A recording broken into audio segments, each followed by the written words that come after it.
Students of class 12th economics बेटा welcome है आपका एकदम एक बार फिर से आपके चैप्टर नंबर 10 की वीडियो कमेंट बजट से। ठीक है, तो चलो भाई, मैंने जैसे कि आपको प्रीवियस वीडियो में बोला था कि हम सरप्लस बजट को पढ़ेंगे और इसके मेरिट्स और डीमेरिट्स को अच्छे से समझेंगे। ठीक है, तो चलो आज हम इसके फ़ायदे समझते हैं कि सरप्लस बजट के फ़ायदे क्या हैं भाई। सरप्लस बजट तो मैंने आपको समझा ही दिया था कि गवर्नमेंट के रिसिप्ट ज़्यादा हैं भाई, गवर्नमेंट के एक्सपेंडिचर। अब इसके फ़ायदे क्या हैं? ठीक है, तो इसका फ़ायदा देखो क्या है। सरप्लस बजट यानी कि सरकार का खर्चा कम, सरकार खर्च कम कर रही है। इसका मीनिंग ये हो गया, मीन सरकार के पास पैसा ज़्यादा बच रहा है और सरकार के पास जो इनकम है वो कम हो रही है। ठीक है, तो जो सरप्लस बजट है उसकी इच्छा तब की जाती है जब इकोनॉमी में इन्फ्लेशन की कंडीशन आ जाती है, मीन्स लोगों के पास पैसा ज़्यादा आ जाता है। ठीक है, तो लोगों के पास क्या होता है भाई, पैसा ज़्यादा आ जाता है, तो तब हमें क्या चाहिए भाई, तब हमें सरप्लस का बजट चाहिए और सरप्लस का बजट हमारे लिए फ़ायदे का होता है भाई। ठीक है, अब इसमें फ़ायदा क्या है भाई। ठीक है, अब फ़ायदा ये है कि अब जो लोगों के हाथ में पैसा इतना ज़्यादा है, जो लोग दिन बर दिन इतना पैसा खर्च कर रहे हैं, उन अपनी डिमांड बहुत ज़्यादा, क्योंकि इन्फ्लेशन की कंडीशन का मीनिंग क्या है भाई, लोगों के हाथ में पैसा ज़्यादा है, लोग डिमांड बहुत ज़्यादा कर रहे हैं, प्राइस दिनों दिन बढ़ते जा रहे हैं। ठीक है, यही कारण है। लेकिन अगर बजट सरप्लस का होगा, इसका मीनिंग गवर्नमेंट के खुद के खर्चे कंट्रोल में है। अगर गवर्नमेंट खर्चा नहीं करेगी तो इसका मीन्स पैसा मार्केट में नहीं जाएगा। अगर पैसा मार्केट में नहीं जाएगा तो लोगों के हाथ में पैसा, प्रोड्यूसर जो सेलर वगैरह हैं उनके हाथ में पैसा कम लगेगा, और उनके हाथ में अगर पैसा कम लगेगा तो इसका मीनिंग वो डिमांड नहीं करेंगे तो प्राइस कंट्रोल हो जाएंगे। ठीक है, बाकी रही वो बात, जो ऑलरेडी पैसा है मार्केट में चल रहा है वो वाला पैसा भी गवर्नमेंट कंट्रोल कर लेगी, क्योंकि ठीक है, तो वो वाला पैसा भी गवर्नमेंट कंट्रोल कर लेगी टैक्स वगैरह हाई करके। ठीक है ना, या इनकम टैक्स ज़्यादा इम्पोज करके, या फिर अपने खर्चों को और कम करके। ठीक है ना, तो इस तरीके से इन्फ्लेशन की कंडीशन में तो ये फ़ायदेमंद है। ठीक है, सरप्लस बजट। ठीक है, क्योंकि गवर्नमेंट को अपने खर्चे पूरे करने के लिए किसी भी तरह का कोई उधारी नहीं लेनी पड़ रही, क्योंकि अगर उधारी लेनी पड़ती तो मार्केट में पैसा और जाता तो इन्फ्लेशन की कंडीशन और माड़ी हो सकती थी। तो इसलिए सरप्लस का बजट फ़ायदेमंद है इन्फ्लेशन की कंडीशन में। तो सरप्लस बजट जो है, ठीक है, कब, जब रिसिप्ट ज़्यादा हो जाते हैं एक्सपेंडिचर से, इज अ डिजायर्ड, उसकी इच्छा तब की जाती है when the economy is battling, जो भी इकोनॉमी लड़ रही होती है किससे, इन्फ्लेशन से, due to excess aggregate demand, aggregate demand के ज़्यादा होने के कारण जो हमारी इकोनॉमी है वो लड़ रही होती है, झगड़ रही होती है। ठीक है, किससे, इन्फ्लेशन की कंडीशन से। ठीक है, सरप्लस बजट, अगर बजट सरप्लस का होगा, प्लग्स द इन्फ्लेशनरी गैप, वो इन्फ्लेशनरी गैप को भर देगा। ठीक है ना, क्या कम करके, एग्रीगेट डिमांड को कम करके, क्योंकि मैंने आपको ना ये इन्फ्लेशनरी गैप की कंडीशन समझाई हुई है, ये एग्रीगेट डिमांड की पुरानी कर्व, ये नई कर्व। ठीक है ना, ये आपको ऐसे करके ऐसे कुछ ऐसे बनवाया था। ठीक है, ये ऐसे करके ऐसे बनवाया था। ठीक है ना, आपको मतलब मैंने कर्व बनवाई थी। ठीक है ना, ये मेरी थोड़ी सी लाइन परफेक्ट नहीं है एक्चुअली में, ये कुछ ऐसे जाएगी। ठीक है, इन्फ्लेशनरी गैप, डिफ्लेशनरी गैप, मैंने आपको दोनों के दोनों जो हैं, सॉरी बेटा अभी तो आपको करवाई नहीं, ये मैं आपको करवा दूंगी, बहुत अच्छे से आपको फिगर समझाऊंगी, फिर मैं आपको समझाऊंगी कि इन्फ्लेशनरी गैप और डिफ्लेशनरी गैप एक्चुअल में होता क्या है। ठीक है, तो हम क्या करेंगे, एग्रीगेट डिमांड को कम कर देंगे। इन्फ्लेशनरी गैप का मीनिंग होता है जो बढ़ रही डिमांड होती है, जो लगातार बढ़ रही डिमांड होती है उसको इन्फ्लेशनरी गैप बोलते हैं। ठीक है, जितनी डिमांड बढ़ जाती है लेकिन मार्केट में वो सप्लाई नहीं बढ़ा सकते। मान लो हम एक शॉप में गए, उस शॉप में 500 साड़ीज़ की डिमांड है, लेकिन वहाँ पे हैं सिर्फ 300 साड़ीज़, जो 200 साड़ीज़ उनकी डिमांड एकदम से कंप्लीट नहीं करी जा सकती। तो हमें जो है लोगों की डिमांड को कम करना पड़ेगा। तो क्या करेगा वो साड़ी वाला पर्सन, तो वो जितनी साड़ी उसके पास है उसको महंगा महंगा करके बेचेगा, ताकि लोग उसको उसका प्राइस देख कर डर जाएँ और वो खरीदें कम। ठीक है ना, तो ये है सरप्लस बजट। ठीक है, तो आगे देखो बेटा, aggregate demand is lowered on account, और एग्रीगेट डिमांड को कैसे कम किया जाता है, देखो, revenue collection bye the government, government जो है वो रेवेन्यू ज़्यादा इकट्ठी करनी स्टार्ट कर देती है, मीन्स टैक्स वगैरह ज़्यादा इम्पोज करनी स्टार्ट कर देती है। And fall in government expenditure, अपना खुद का जो एक्सपेंडिचर है और ज़्यादा कम कर देती है, तो इन्फ्लेशन की कंडीशन ठीक हो जाती है। ये तो है इसके फ़ायदे सरप्लस बजट के, कि अगर कंट्री में ऑलरेडी इन्फ्लेशन की कंडीशन है तो इन्फ्लेशन की कंडीशन और नहीं बढ़ेगी अगर सरप्लस बजट हो जाए तो। अब कुछ इकोनॉमिस्ट बोल रहे हैं भाई नहीं, सरप्लस बजट इस कंडीशन में तो ठीक है, आपने एक तरफ देखा कि इन्फ्लेशन की कंडीशन है तो surplus budget is good, but अगर डिफ्लेशन की कंडीशन है, मीन्स अगर मंदी चल रही है हमारी कंट्री में, मंदी चलने का मीनिंग क्या हो गया, ठीक है, तो अच्छा ठीक है, तो इसका मीनिंग ये हो गया कि अगर मंदी की कंडीशन चल रही है तो उस मंदी की कंडीशन में क्या ये बजट होना चाहिए, क्या ये सरप्लस बजट होना चाहिए, क्या ये बजट काम करेगा। ठीक है, तो ऐसे बहुत बच्चों के सवाल में, बच्चों के मन में सवाल उठता है, हम भी सोचते हैं भाई कि अगर ये वाला बजट हो जाए, ठीक है, सरप्लस बजट और कंडीशन इन्फ्लेशन की जगह पर डिफ्लेशन की हो तो ये वर्क कैसे करेगा भाई। ठीक है, तो हमें इन चीज़ों को भी सोचना पड़ता है। समझ में आ रही बात। तो देखो, अगर सरप्लस बजट हो, अगर कंडीशन डिफ्लेशन की हो, डिप्रेशन यानी कि मंदी, मंदी कंडीशन पता है क्या होती है। मंदी कंडीशन का मतलब ये होता है कि चीज़ें बहुत सस्ती हैं लेकिन लोग खरीद नहीं पा रहे क्योंकि लोगों के पास पैसा नहीं है, लोग डिमांड नहीं कर पा रहे क्योंकि लोगों के पास पैसा नहीं है। ठीक है, लोगों के पास इनकम नहीं है, कंट्री में सप्लाई तो बहुत है लेकिन उस चीज़ की डिमांड नहीं हो पा रही, प्रोड्यूसर हार गए हैं चीज़ों का प्राइस गिराते गिराते, लेकिन उनको कुछ भी पल्ले नहीं पड़ रहा। ठीक है, क्योंकि लोगों के पास पैसा नहीं है खरीदने के लिए, लोग डिमांड नहीं कर पा रहे चीज़ों की। ठीक है, तो उसको बोलते हैं डिफ्लेशन की कंडीशन भाई। तो वहाँ पे क्या ये बजट सही रहेगा। तो देखो, एज अ सरप्लस बजट, क्योंकि जो सरप्लस बजट है टेंड्स टू लोअर, वो एग्रीगेट डिमांड को कम करता है। तो सबसे पहले तो आपका काम ये पता होना चाहिए कि आपको सरप्लस बजट करता क्या है। सरप्लस बजट का काम है एग्रीगेट डिमांड को कम करना। ठीक है ना, एग्रीगेट डिमांड को क्या करना, कम करना, ये सरप्लस बजट का ऑब्जेक्टिव है, ये सरप्लस बजट का काम है।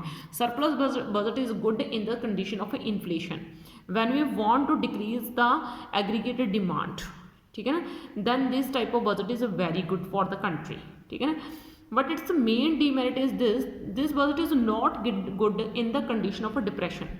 ठीक है ना, तो एज ए सरप्लस बजट, क्योंकि जो सरप्लस बजट है वो एग्रीगेट डिमांड को कम करता है इकोनॉमी में, लेकिन डिप्रेशन में ये बजट सही नहीं है क्योंकि डिप्रेशन का मीनिंग मंदी होता है। वहाँ पर तो लोगों की डिमांड पहले ही बहुत कम होती है, वो तो पहले ही खर्च नहीं कर रहे होते, लोग पहले ही लोग चीज़ों की डिमांड नहीं कर रहे होते। अगर ये बजट आ जाए कंट्री में, सरप्लस बजट आ जाए, तो इसका मीनिंग ये हो गया कि लोगों की डिमांड और गिर जाएगी। लोगों की डिमांड गिरने का मतलब क्या है कि गवर्नमेंट एक्सपेंडिचर नहीं कर रही, गवर्नमेंट खर्च नहीं कर रही। अगर गवर्नमेंट खर्च नहीं करेगी तो लोगों के हाथ में पैसा कैसे आएगा, एम्प्लॉयमेंट बढ़ेगा कैसे, प्रोड्यूसर्स मोटिवेट कैसे होंगे प्रोडक्शन करने के लिए, और वो कंट्री ट्रैक पे कैसे आएगी भाई। तो डिप्रेशन की कंडीशन में तो ये सही नहीं है बजट। ठीक है, तो एज अ सरप्लस बजट, जो सरप्लस बजट है क्योंकि एग्रीगेट डिमांड को कम करता है, इट इज़ नॉट डिजायर्ड, इसकी इच्छा नहीं की जाती during period of depression, depression के पीरियड के दौरान, मंदी के पीरियड के दौरान इसको अच्छा नहीं समझा जाता। If surplus budget policy is constantly pursued by the government, अगर सरप्लस बजट पॉलिसी को लगातार गवर्नमेंट अपनाए रखे कि हमारी तो हर बार सरप्लस बजट ही चाहिए, हमें तो फायदे का बजट ही चाहिए, तो एग्रीगेट डिमांड हर साल कम होती जाएगी, हर साल कम होती जाएगी, और अनएम्प्लॉयमेंट की समस्या इतनी बड़ी हो जाएगी कि हमारी कंट्री जो है वो गरीबी के बहुत बड़े दौर में से गुजरेगी। ठीक है ना, तो एग्रीगेट डिमांड में रिड्यूस, ठीक है ना, वो at to a level that causes unemployment in the economy, तो इकोनॉमी में अनएम्प्लॉयमेंट की कंडीशन का कारण बन जाएगी। ठीक है ना, the economy may be driven into a low level equilibrium trap, तो जो इकोनॉमी है मे बी यानी कि शायद, ड्राइवन यानी कि फंस जाएगी into a low level equilibrium trap. ठीक है ना, यानी कि एक बहुत कम इक्विलिब्रियम ट्रैप पे फंस जाएगी जहाँ पे एग्रीगेट डिमांड बहुत ही ज़्यादा कम होगी और एग्रीगेट सप्लाई बहुत ही ज़्यादा होगी। यानी कि एग्रीगेट डिमांड और एग्रीगेट सप्लाई कभी भी एक दूसरे के इक्वल नहीं हो पाएंगी, यानी कि हम अनबैलेंस्ड कंडीशन में आ जाएंगे, जो ऐसे कंडीशन में आ जाएंगे जिसकी भरपाई हम कभी नहीं कर पाएंगे। ठीक है ना, तो इसलिए हमें इन्फ्लेशन के दौरान सरप्लस बजट चाहिए और डिफ्लेशन के दौरान सरप्लस बजट नहीं चाहिए। अब है डेफिसिट बजट। डेफिसिट बजट का मीनिंग क्या है, कमी वाला बजट, जहाँ पे रेवेन्यू कम हो जाती है, और यानी कि गवर्नमेंट की रेवेन्यू कम है गवर्नमेंट के एक्सपेंडिचर से। गवर्नमेंट की रेवेन्यू क्या है भाई, ये लेस का साइन होता है, इसका मीनिंग होता है कम, ये आगे वाली चीज़ कम होती है जब हम ये वाला साइन लगाते हैं, क्योंकि आधे बच्चे इकोनॉमिक्स के हो, आप मैथ्स के नहीं हो, ठीक है, तो आपको प्रॉब्लम आएगी इन साइंस को समझने में, तो मैं आपको इसलिए अच्छे से एक्सप्लेन कर रही हूँ बेटा। तो गवर्नमेंट रिसिप्ट जो है वो क्या है, कम है गवर्नमेंट एक्सपेंडिचर से डेफिसिट बजट में, मतलब गवर्नमेंट के खर्चे ज़्यादा हैं, गवर्नमेंट के खर्चे तो ज़्यादा हैं लेकिन गवर्नमेंट की इनकम उतनी नहीं है। मतलब गवर्नमेंट अपने खर्चों को पूरा करने के लिए क्या ले रही है, उधार ले रही है। मान लीजिए मैंने कोई 500 की चीज़ लेनी है मार्केट से और मेरे को मेरे घर वाले सिर्फ 300 पॉकेट मनी देते हैं, तो मुझे वो 500 की चीज़ बहुत ज़्यादा नेसेसरी है, मुझे वो लेनी है, ठीक है, तो मैं 200 किसी से उधार ले सकती हूँ। मैं बोलूँगी कि भाई अपने फ्रेंड वगैरह से भी तू मेरे को दे दे, मैं तेरे को बाद में दे दूँगी, ठीक है ना। तो ये क्या हो गया भाई, इस तरीके से उसने 200 क्या ले लिए, उधार ले लिए। अब क्या वो उधार मुझे पे नहीं करना पड़ेगा, वो तो मुझे पे करना पड़ेगा, ठीक है ना। तो वो क्या हो गया, मैं घाटे में चली गई, यानी कि मेरा बजट सही नहीं बैठा, ठीक है ना, कि मुझे अपने खर्चे को पूरा करने के लिए किसी दूसरे बंदे से उधार लेना पड़ा। वैसे गवर्नमेंट को भी उधार लेना पड़ेगा किसी दूसरे अपना खर्च पूरा करने के लिए, ठीक है ना। तो गवर्नमेंट की ये तब पॉसिबल होता है, ये तब होता है जब गवर्नमेंट की जो है एक्सपेंडिचर वो क्या हो जाते हैं, ग्रेटर ज़्यादा हो जाते हैं किससे, गवर्नमेंट की रिसिप्ट से, ठीक है। अब देखो डेफिसिट बजट हम कैसे निकालते हैं, ये देखो गवर्नमेंट के एक्सपेंडिचर ये है वो ज़्यादा है गवर्नमेंट रिसिप्ट से, या बोल दो कि गवर्नमेंट रिसिप्ट कम है गवर्नमेंट एक्सपेंडिचर से। अब देखो इसके फायदे और इसके नुकसान क्या है, कौन सी कंट्री को डेफिसिट का बजट चाहिए और कौन सी कंट्री को डेफिसिट बजट नहीं चाहिए, ठीक है, और इसके फायदे और नुकसान क्या हो सकते हैं। अब हम इस चीज़ को बहुत अच्छे से रीड करने वाले हैं। अब देखो merit and demerit of deficit budget, ठीक है, इसके मेरिट्स क्या हैं, इसके फायदे क्या हैं। केन्स नाम का है जो बहुत महान इकोनॉमिस्ट हुए हैं, ठीक है, आप जो बुक पढ़ रहे हो इसमें से 90% जो थ्योरी है वो आपकी केन्स की दी हुई है, ठीक है ना। बहुत काफ़ी जो हैं ये मशहूर हुए हैं बेटा इकोनॉमिस्ट। आगे देखो बेटा, आगे है केन्स जो हैं वो रिकमेंड करते हैं, वो बोलते हैं कि बजट डेफिसिट होना चाहिए, ठीक है ना, और ये बहुत ज़्यादा बड़ा जो है ना काम करता है, ठीक है, किसकी कंडीशन में, डिप्रेशन की कंडीशन में। तो ये रखना कि जो डेफिसिट बजट है वो एग्रीगेट डिमांड को बढ़ाने का काम करता है, ठीक है, डेफिसिट बजट को एग्रीगेट डिमांड को बढ़ाने का काम करता है डेफिसिट बजट। क्यों करता है, अब इस चीज़ को ज़रा समझो आप ध्यान से। बजट डेफिसिट का हुआ मीन्स क्या है, गवर्नमेंट की इनकम कम रह गई, ठीक है, गवर्नमेंट के खर्चे से, तो गवर्नमेंट को क्या लेना पड़ेगा, कर्जा लेना पड़ेगा। गवर्नमेंट जितना ज़्यादा कर्जा लेगी मीन्स वो सारा कर्जा भी गवर्नमेंट खर्च कर देगी। क्यों खर्च कर देगी, क्योंकि कंट्री की डेवलपमेंट करनी है। अगर गवर्नमेंट खर्चा करेगी तो इसका मीनिंग प्रोड्यूसर्स के बाद या फिर जिनके पास चीज़ें खरीदी उनके पास पैसा आएगा, उनके ज़रिए पैसा पब्लिक तक पहुँचेगा, और पब्लिक के हाथ में पैसा ज़रा आ गया तो डिमांड बढ़ेगी, डिमांड बढ़ेगी तो सप्लाई बढ़ेगी, सप्लाई बढ़ेगी तो प्रोडक्शन बढ़ेगी, अगर प्रोडक्शन बढ़ेगी तो अनएम्प्लॉयमेंट की कंडीशन धीरे धीरे खत्म होने लगेगी और एम्प्लॉयमेंट बढ़ जाएगा, ठीक है ना। तो इस तरीके से मंदी की कंडीशन से बाहर निकल सकते हैं, ठीक है, अगर हमारा बजट कंट्री का डेफिसिट में है मीन्स गवर्नमेंट ने उधार लिया है तो केन्स रिकमेंड करते हैं किसको, डेफिसिट बजट को। ये एक की इंस्ट्रूमेंट है करेक्ट करने के लिए किसको, डिप्रेशन की स्टेट को। अकॉर्डिंग टू हिम, उनके according depression is that phase of economic activity, depression यानी कि मंदी वो समस्या है when the level of investment, जब इन्वेस्टमेंट बहुत ज़्यादा कम होती है, owing to the low level of aggregate demand, क्योंकि एग्रीगेट डिमांड भी बहुत ज़्यादा कम होती है। तो कॉन्सिक्वेंटली इसका नतीजा ये निकलता है कि प्लान्ड आउटपुट, जो प्लान्ड आउटपुट है, ठीक है ना, यानी कि जो प्रोड्यूसर प्लान करता है कि मुझे एक साल में इतना जो है चीज़ें बेचनी है बना के, तो वो भी कम करनी पड़ती हैं, ठीक है ना। एक जब मेरी चीज़ें बिकेंगी नहीं तो मैं क्यों भाई प्लान करूँगी ज़रा, ठीक है ना। जितना वैसे तो मैंने अगर अपनी कंडीशन को देखते हुए मैं बोल रही हूँ कि मैंने 500 यूनिट्स एक साल में बेचनी है, लेकिन जब मेरे यूनिट्स की डिमांड ही नहीं हो रही तो मैं उनको प्रोड्यूस क्यों करूँगी भाई, मेरे को कॉस्ट ही पड़ेगी उनको प्रोड्यूस करने की, बिकनी तो उसने है नहीं, ठीक है ना। तो मुझे एग्रीगेट डिमांड कम होने के कारण अपनी प्रोडक्शन कम करनी पड़ेगी। अगर प्रोडक्शन कम हुई तो इसका मीनिंग क्या है, हमारी कंट्री और भी ज़्यादा पीछे जाएगी, ठीक है ना। तो इससे फुल एम्प्लॉयमेंट का लेवल भी नहीं रहेगा आउटपुट का मीनिंग हम पूरे रिसोर्सेज यूज़ नहीं करेंगे, ठीक है ना। Unemployment becomes a national problem, और ये बेरोजगारी एक बहुत बड़ी समस्या बन जाएगी जिसको हम कभी सॉल्व भी नहीं कर पाएंगे। तो डेफिसिट बजट जो है वो इसलिए अच्छा है क्योंकि डेफिसिट बजट एक तो गवर्नमेंट के एक्सपेंडिचर को बढ़ाएगा, क्योंकि डेफिसिट का मीनिंग है घाटे को पूरा करने के लिए गवर्नमेंट क्या करेगी, कर्जा लेगी।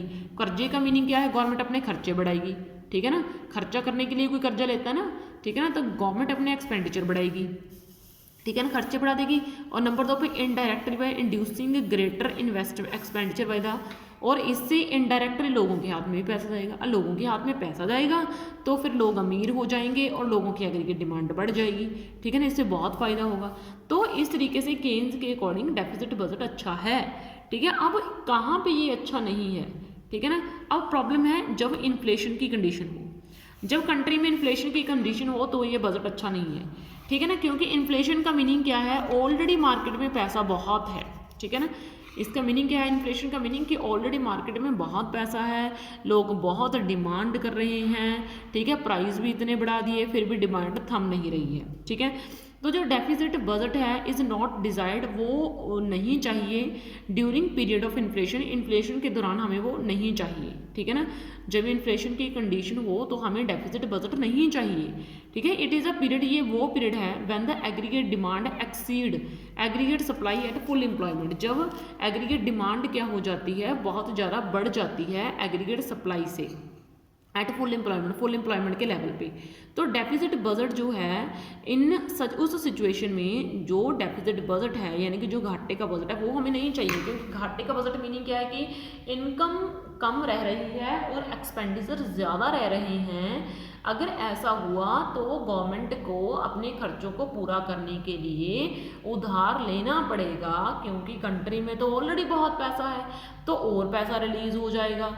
इसका मीनिंग क्या है कि प्राइस डिमांड कंट्रोल नहीं हो पाएगी, डिमांड और बढ़ेगी, क्योंकि लोगों के हाथ में पैसा बहुत आ गया। अगर डिमांड बढ़ी तो फिर प्राइस इतने कितने हम बढ़ा सकते हैं, वो भी तो एक हद तक इंक्रीज किए जा सकते हैं, तो उसमें प्रॉब्लम आएगी, ठीक है ना। तो इन्फ्लेशन का जो गैप हम खत्म करना चाहते थे वो कभी खत्म ही नहीं हो पाएगा, वो दिनों दिन बढ़ता रहेगा, ठीक है ना। तो ये चीज़ हमारी कंट्री के लिए नुकसानदायक साबित होगी, ठीक है। तो इसके साथ ही बेटा मैंने आपको ये भी समझा दिया है गवर्नमेंट बजट में, अनबैलेंस्ड बजट में आपको डेफिसिट बजट और सरप्लस बजट दोनों के बारे में अच्छी तरीके से मैंने आपको समझा दिया है, ठीक है। तो नेक्स्ट वीडियो में हम आपका नेक्स्ट चैप्टर जो है वो करेंगे स्टार्ट। ओके बेटा, थैंक यू।